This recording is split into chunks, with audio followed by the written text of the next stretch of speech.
राम राम हरे हरे कृष्णा कृष्णा कृष्णा हरे हरे हरे राम राम राम हरे हरे। गुरवे गौरचन्द्राय राधिकाय तदालये कृष्णाय कृष्णभक्ताय तद्भक्ताय नमो नमः। नमो महावधन्याय कृष्णप्रेम प्रदायते कृष्णाय कृष्णचैतन्य नामिने गौरत्विषे नमः। हे कृष्ण करुणा सिंधो दीनबन्धो जगत्पते गोपेश गोपिका कान्त राधा कान्त नमोस्तुते। तप्त कांचन गौरंगी राधे वृंदावनेश्वरी वृषभानुसुते देवी प्रणमामि हरिप्रिये। वाञ्छा कल्पतरुभ्यश्च कृपा सिन्धुभ्य एव च पतितानां पावनेभ्यो वैष्णवेभ्यो नमो नमः। जय श्री कृष्ण चैतन्य प्रभु नित्यानंद श्री अद्वैत गदाधर श्रीवासदि गौरभक्त वृंद। हरे कृष्णा कृष्णा कृष्णा हरे हरे हरे राम राम राम हरे हरे। హరే కృష్ణ. ఈరోజు ఎవరు చదువుతారు?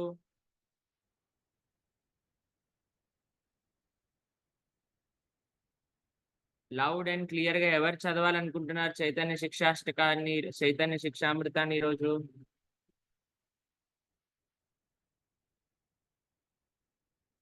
Sravanthi Mataji.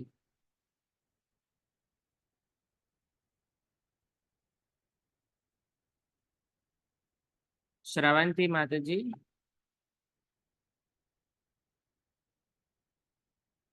Loud and clear గా చదవండి మాతాజీ.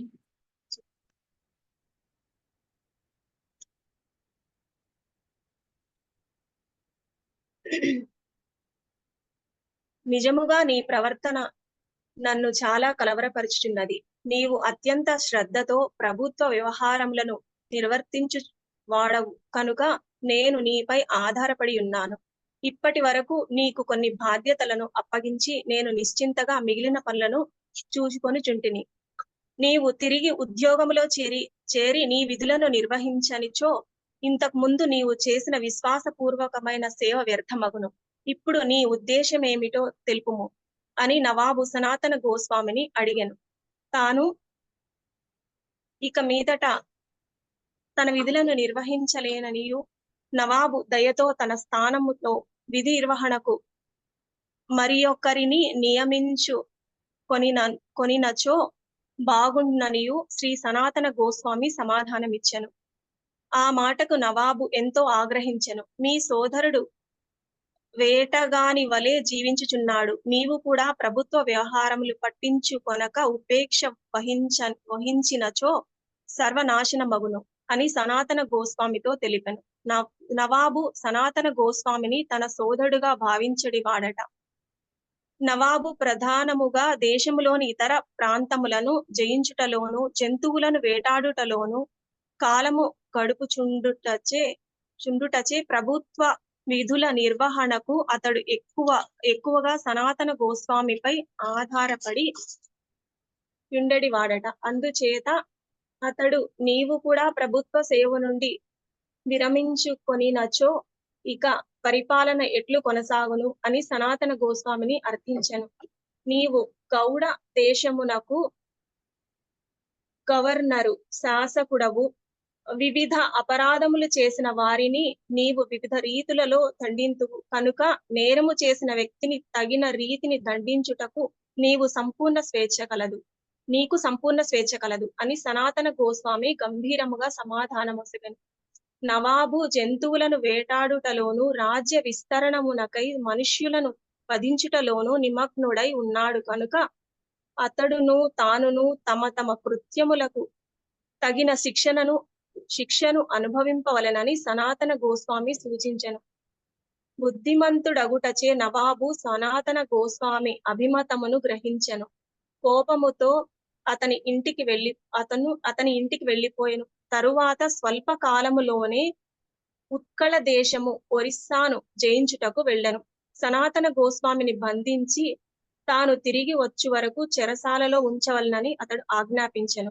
తన సోదరుడిని నవాబు చెరసాలలో బంధించెనను వార్త తెలియగానే శ్రీల రూప గోస్వామి గౌడ దేశములో ఒక వ్యాపారి దగ్గర 10,000 నాణెములను దాచి ఉంచితననియు నిర్బంధము నుండి ముక్తి పొందుటకు ఆ ధనమును ఉపయోగించుకొనవచ్చుననియు సోదరునకు సందేశము పంపెను.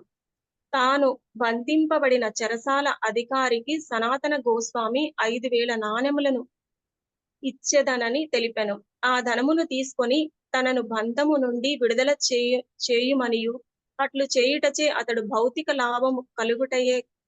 అతనికి భౌతిక లాభము కలుగుటయే కాక ఆధ్యాత్మిక సాధన చేసుకొనుటకై సనాతన గోస్వామిని విడిచిన పుణ్యము కూడా లభించుననియు తెలిపెను.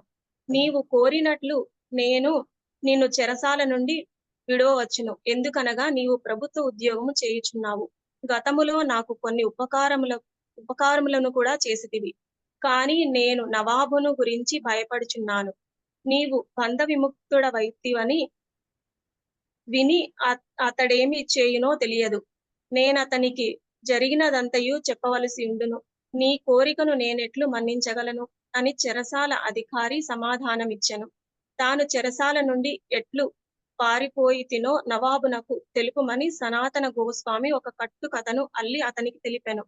10,000 నాణెములను ఇచ్చేదనని కూడా ఆశ కలిగించెను. ధన లోభముచే అతడు అందులకు అప్పగించి సనాతన గోస్వామిని చెర నుండి విడిచిపెట్టెను. అప్పటికే శ్రీల రూప గోస్వామి తన సోదరుడైన శ్రీ వల్లభునితో కలిసి శ్రీ చైతన్య మహాప్రభువును సందర్శించుకొని బృందావనమునకు బయలుదేరెను. శ్రీ చైతన్య మహాప్రభు దర్శనమునకై సనాతనుడు పయనమయ్యెను. రాజమార్గము వెంట కాక అడవుల గుండా నడుచుచు అతడు బీహారు రాష్ట్రంలోని పాతడ అను చోటికి చేరెను. అక్కడ ఒక పూటకూళ్ల యజమాని ఇంటిలో బస చేసెను. ఆ యజమాని పోషణలో గల ఒక జ్యోతిష్యుడు అతనితో సనాతన గోస్వామి దగ్గర కొన్ని బంగారు నాణెములున్నవని తెలిపెను.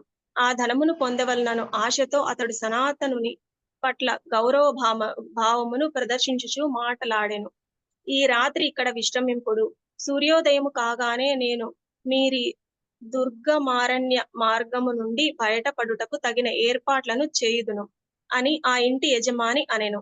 అతని ప్రవర్తనను చూసి శంకించి సనాతనుడు తన సేవకుడైన ఈశానుని పిలిచి, నీ దగ్గర ఏమైనా ధనమున్నదా అని ప్రశ్నించెను. తన వద్ద 7 బంగారు నాణెములున్నవని ఈశానుడు తెలిపెను. తన సేవకుడు అట్లు వెంట ధనము తెచ్చుట సనాతనునకు నచ్చలేదు. దారిలో నీ వెంట ఈ కాలయముని ఎందుకు తెచ్చితివి అని అతనిని మందలించెను. తత్క్షణమే సనాతనుడు ఆ బంగారు నాణెములను భూస్వామికి ఇచ్చెను. అరణ్య మార్గములో తనకు తోడ్పడుమని అతనిని అర్థించెను. తానొక రహస్యమైన రాచకార్యముపై పోవుచుంటుననియు అందువలన రాజమార్గము మీదుగా పయనించుటకు వీలు కాదనియు కనుక తాను ఈ అడవుల వెంట కొండల వెంట ముందునకు సాగుటకు తోడ్పడుమనియు అతడిని కోరెను. మీ దగ్గర 8 బంగారు నాణెములున్నవని నాకు తెలిసినది. మిమ్ములను చంపి వానిని స్వాధీనము చేసుకోవాలని అనుకొంటిని అని యజమాని తనకు కలిగిన దురాలోచనను ఒప్పుకొనెను. కాని నీవు సత్పురుషుడవని నేను గ్రహించితిని కనుక నీవు నాకు ధనము ఇయ్యక్కరలేదు అని అనెను. ఈ నాణెములను నా నుండి నీవు తీసుకొననిచో మరి ఒకడు తీసుకొనును. వీనికై ఎవరైనా నన్ను చంపును కనుక నీవే వీనిని తీసుకొనుట మంచిది. నా యంత నేనే వీనిని నీకిచ్చుచున్నాను అని సనాతనుడు అతనితో పలికెను. అతడు సనాతనునికి పూర్తిగా సహాయము చేసి ఆ రాత్రికి రాత్రే వారు కొండలను దాటిపోవుటకు వీలు కలిగించెను. కొండలు దాటి ఆవలి వైపుకు చేరిన తర్వాత సనాతనుడు తన దగ్గర మిగిలిన ఒక నాణెముతో ఇంటికి తిరిగి పొమ్మని సేవకుడిని అర్థించెను. ఎందుకనగా తాను ఒంటరిగా వెళ్ళుటకు నిశ్చయించుకొనెను. సేవకుడు విడిచి వెళ్ళిన తరువాత సనాతనుడు పూర్తిగా స్వతంత్రుడయ్యెను. చినిగిన బట్టలతో చేత కమండలవుతో అతడు శ్రీ చైతన్య మహాప్రభువు చెంతకు చేరెను. దారిలో ధనవంతుడైన తన భావను కలుసుకొనెను. అతడు కూడా ప్రభుత్వోద్యోగియే. అతడు ప్రత్యేకించి కోరుటచే సనాతనుడు అతని నుండి ఒక ప్రశస్తమైన కంబళమును తీసుకొనెను. తర్వాత సనాతనుడు అతని దగ్గర సెలవు తీసుకొని శ్రీ చైతన్య మహాప్రభువును కలుసుకొనుటకు ఒంటరిగా బెనారస్ కి బయలుదేరెను. బెనారస్ నగరం చేరిన తర్వాత మహాప్రభువు అక్కడ ఉన్నాడని తెలిసి సనాతనుడు పరమానంద భరితుడయ్యెను. మహాప్రభువు చంద్రశేఖరాచార్యుని ఇంటనున్నాడని పురజనులతనికి తెలుపగా అతడు ఆ ఇంటికి వెళ్ళెను. శ్రీ చైతన్య మహాప్రభువు ఇంటి లోపల భాగములో ఉన్నను సనాతనుడు వచ్చి ద్వారము దగ్గర నిలిచి ఉన్నాడని ఆయన గ్రహించెను. ద్వారము దగ్గర గల వ్యక్తిని లోపలికి పిలువమనియు అతడు వైష్ణవుడనియు పరమ భక్తుడనియు శ్రీ చైతన్య మహాప్రభు చంద్రశేఖరునితో తెలిపెను. చంద్రశేఖరుడు బయటకు వెళ్లి చూచెను. కాని ద్వారము వద్ద అతనికి వైష్ణవుడెవరునూ కనిపించలేదు. బిచ్చగాని వలె గల ఒక వ్యక్తి మాత్రమే కనిపించెను. అతనినే లోపలికి పిలువమని మహాప్రభువు కోరెను. సనాతనుడు అంగణము లోపలికి రాగానే శ్రీ చైతన్య మహాప్రభువు వడివడిగా నడిచి వెళ్లి అతనిని ఆలింగనము చేసుకొనెను. మహాప్రభువు కౌగిలించుకొనగానే సనాతనుడు భావావేశుడై ఓ ప్రభు, నన్ను స్పృశింపకుడు అని అర్థించెను. కాని ఇద్దరును పరస్పరము కౌగిలించుకొని అశ్రుధారలు కార్చిరి. సనాతనుడు శ్రీ చైతన్య మహాప్రభువును ఈ విధముగా చూచి చంద్రశేఖరుడు ఆశ్చర్య భరితుడయ్యెను. చివరకు శ్రీ చైతన్య మహాప్రభువు సనాతనుని తన ప్రక్కన ఒక వేదికపై కూర్చుండమని కోరెను. ఆయన తన చేతితో సనాతనుని దేహమును తాకుచుండగా సనాతనుడు మరలా ప్రభు, నన్ను స్పృశింపకుడు అని వేడుకొనెను. నీవు పరమ భక్తుడవు కనుక నేను పవిత్రము కావించుకొనుటకై నిన్ను స్పృశించుచున్నాను. నీ భక్తియుక్త సేవతో నీవు బ్రహ్మాండమును ఉద్ధరించగలవు. అందరును తిరిగి భగవద్ధామమును చేరునట్లు చేయగలవు అని మహాప్రభువు సనాతనునితో పలికెను. ఈ సందర్భమున మహాప్రభువు శ్రీమద్ భాగవతము 1.13.10లోని ఒక శ్లోకమును ఉదహరించెను. వేద శాస్త్రముల నభ్యసించి భక్తియుక్త సేవలో నిమగ్నుడు కాని బ్రాహ్మణుని కంటే 100% భక్తియుక్త సేవలో నిమగ్నుడైన కృష్ణ భక్తుడు ఎంతో ఉత్తముడు. ఎందుకంటే అతడు శ్రీకృష్ణుని సదా తమ హృదయములో నిలుపుకొనిన భక్తుడు కాబట్టి సమస్త వస్తువులను సమస్త ప్రదేశములను అతడు పవిత్రము కావింపగలడు. హరే కృష్ణ. హరే కృష్ణ ప్రభుజీ, ధన్యవాదాలు హరే ప్రభుజీ. కృష్ణ మాతాజీ, వెరీ నైస్, చాలా బాగా చదివారు, చాలా సంతోషం. హరే కృష్ణ. మనకి ఈరోజు శ్రీల సనాతన గోస్వామి, ఇంతకు ముందేమో రూప గోస్వామికి శ్రీ చైతన్య మహాప్రభు ఏమి తెలిపారు అనే విషయాలను సంక్షిప్తంగా ఫస్ట్ చాప్టర్ లో తెలిస్తే, శ్రీల సనాతన గోస్వామికి ఏ విశేషాలు చెప్పారో అనేది ఇప్పుడు రెండవ చాప్టర్ లో మనం చదువుతూ వస్తూ ఉన్నాం. శ్రీల సనాతన గోస్వామి ఎప్పుడైతే నవాబ్ హుసేన్ షా, నిన్న చూసాం కదా అందరూ వైష్ణవులను పిలిపించి ఆయన చక్కగా చదువుకుంటున్నారు అని, అయితే ఎప్పుడైతే సనాతన గోస్వామి గురించి తెలిసినదో నవాబ్ హుసేన్ షాకి ఆయన వెంటనే పరిగెత్తుకుంటూ వచ్చేసారనమాట. వచ్చేసి, అయ్యా ఏం చేస్తున్నావు నువ్వు అనగానే, నేను ఈ విధంగా భాగవతం చదువుతున్నాను అనే విషయాన్ని చూసేసరికి ఆయన కొద్దిగా అఫెండ్ అయ్యారు. ఇప్పుడు నువ్వేం చేస్తావు, నువ్వు అసలు చేస్తావా, పని చెయ్యవా అని అంటే, లేదండి నేను ఇంకా రిటైర్మెంట్ అవ్వాలి అని అనుకుంటున్నాను, కాబట్టి ఆ రిటైర్మెంట్ పనులలో నేనున్నాను, మళ్ళీ నేను జాబ్కి రాను అని అంటే, నవాబ్ హుసేన్ షా అన్నారు, అయ్యా నువ్వు జాబ్కి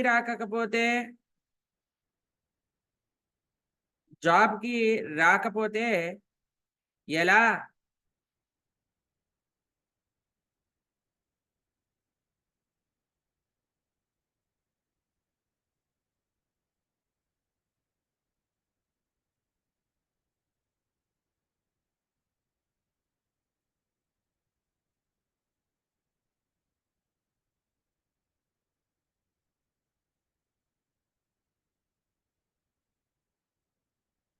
ఎలా మనము భక్తిలో ముందుకెళ్ళాలి అని ఆయన ఆలోచన చేశారు. ఆలోచన చేసి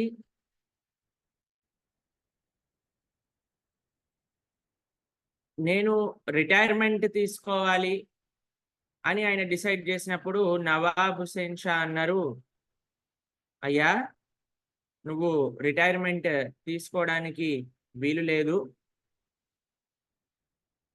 నువ్వు పని చెయ్యాలి. ఎందుకంటే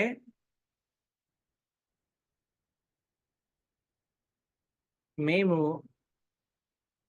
వేటకెళ్తూ ఉంటాను, నేను ప్రతిరోజు. నేను రాజ్యంలో ఉండే బాధ్యతలు చూసుకునేంత వీలు నాకు లేదు. కాబట్టి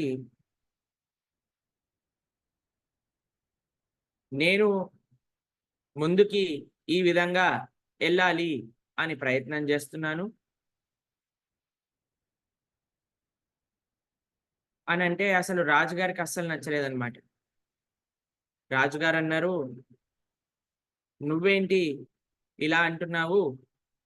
నువ్వు లేకపోతే నా యొక్క రాజ్య వ్యవహారము సరిగ్గా జరగదు.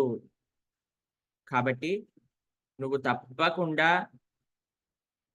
ఆ మార్గములో వెళ్ళాల్సిందే అని అంటే సనాతన గోస్వామి అన్నారు, లేదు వీల్లేదు అని అన్నారు.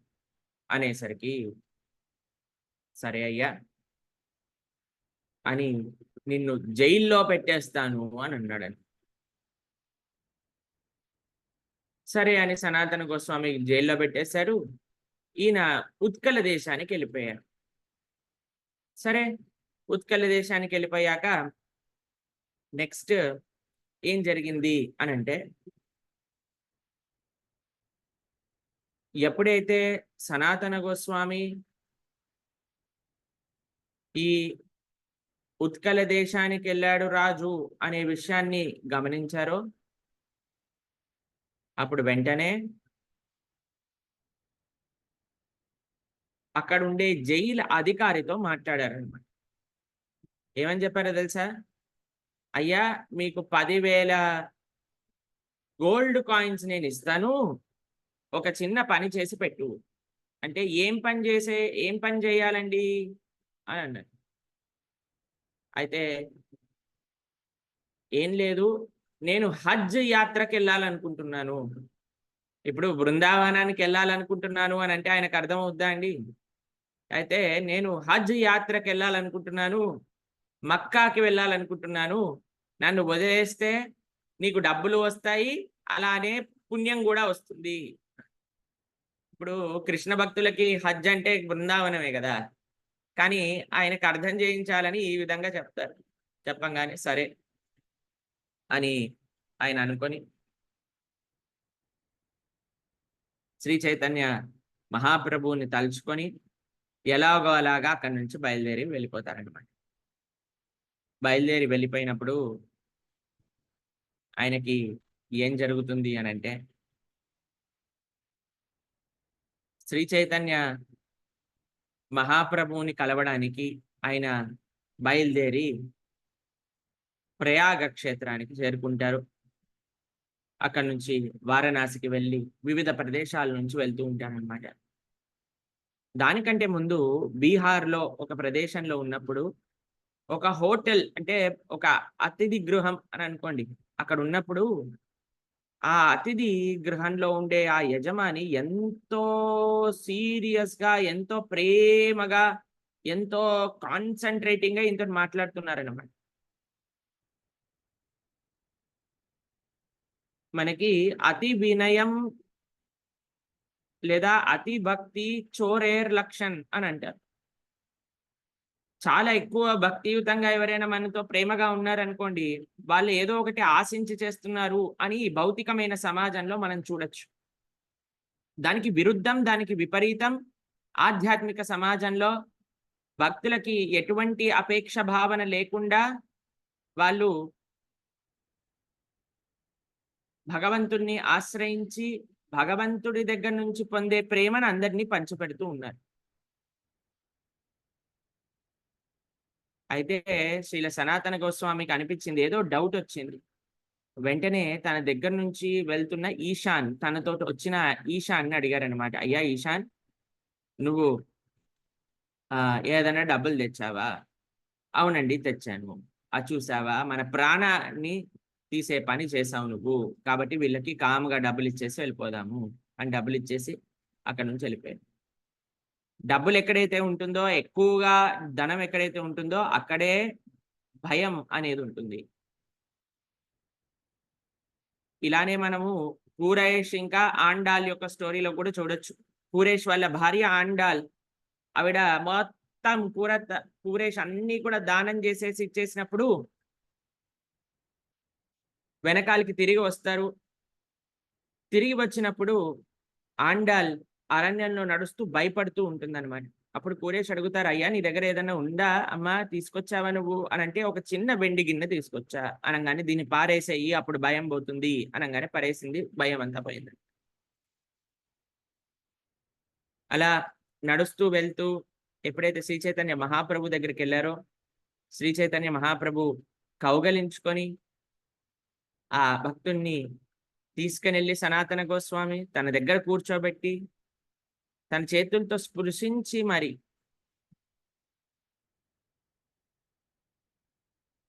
ఒక భక్తుణ్ణి ముట్టుకోవటం చేత మనము పవిత్రం అవుతాము అని శ్రీ చైతన్య మహాప్రభు సనాతన గోస్వామి యొక్క శ్రీ శరీరాన్ని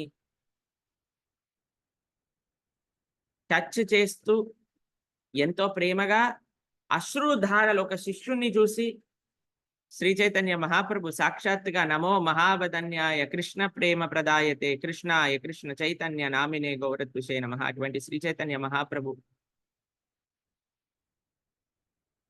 ఎంతో గొప్ప సేవను అందించారు. శ్రీ సనాతన గోస్వామికి ఉపదేశం చేయటం ప్రారంభం చేస్తున్నారు. అందులో శ్రీమద్ భాగవతంలో ఉండే శ్లోకం, ఒక గొప్ప కులంలో పుట్టిన వారి కంటే ఎవరైతే భగవద్భక్తులు ఉన్నారో, ఎక్కడ పుట్టినా, ఏ వర్గంలో పుట్టినా, ఏ సమాజంలో పుట్టినా, ఏ దేశంలో పుట్టినా, ఏ ప్రాంతంలో పుట్టినా, ఏ కుటుంబ పరిస్థితిలో పుట్టినా, భగవంతుడి యొక్క సేవ ఎవరైతే చేస్తారో వారు అందరికంటే గొప్ప అని ప్రూవ్ చేస్తూ శ్రీమద్ భాగవతంలో ఉండే శ్లోకాన్ని ఉటంకించి శ్రీ చైతన్య మహాప్రభు ఉపదేశం చేయటం ప్రారంభం చేశారు. అటువంటి శ్రీ చైతన్య మహాప్రభు సనాతన గోస్వామికి ఏ విధంగా ఉపదేశాలు చేశారో అనే విషయాలన్నీ కూడా మళ్ళీ రేపటి నుంచి మనం ప్రారంభం చేసుకుందాం చెప్పుకోవటం. హరే కృష్ణ కృష్ణ కృష్ణ హరే హరే, హరే రామ రామ రామ హరే హరే. శ్రీల ప్రభుపాద్ కి జై, శ్రీకృష్ణ చైతన్య మహాప్రభు కి జై. హరే కృష్ణ. మనకి నిన్నటి రోజున భక్తి శాస్త్రి కోర్స్ స్టార్ట్ అయింది. వచ్చే వారం నుంచి మనము జగన్నాథ స్వామి వారి యొక్క లీలలు కూడా స్మరిస్తూ చెప్పుకోవడానికి ప్రయత్నం చేద్దాం. అలానే మనకి బృందావన యాత్ర అక్టోబర్ 2 నుంచి అక్టోబర్ 6 వరకు ఉంది. కాబట్టి చక్కగా మీరందరూ భక్తి మార్గంలో ముందుకెళ్ళాలి అని ఏదైతే ఈ యాత్ర మనం సంకల్పించుకున్నామో, మీరందరూ చక్కగా వాటి డీటెయిల్స్ చూసుకోండి. మీరు టికెట్స్ ఇప్పుడు బుక్ చేసుకుంటే సరిపోతుంది. రిజిస్ట్రేషన్స్ ఈ మంత్ ఎండ్ నుంచి ప్రారంభం చేసుకుందాం. హరే కృష్ణ కృష్ణ కృష్ణ హరే హరే, హరే రామ రామ రామ హరే హరే. శ్రీల ప్రభుపాద్ కి జై. అనంత కోటి వైష్ణవ భక్త బృంద की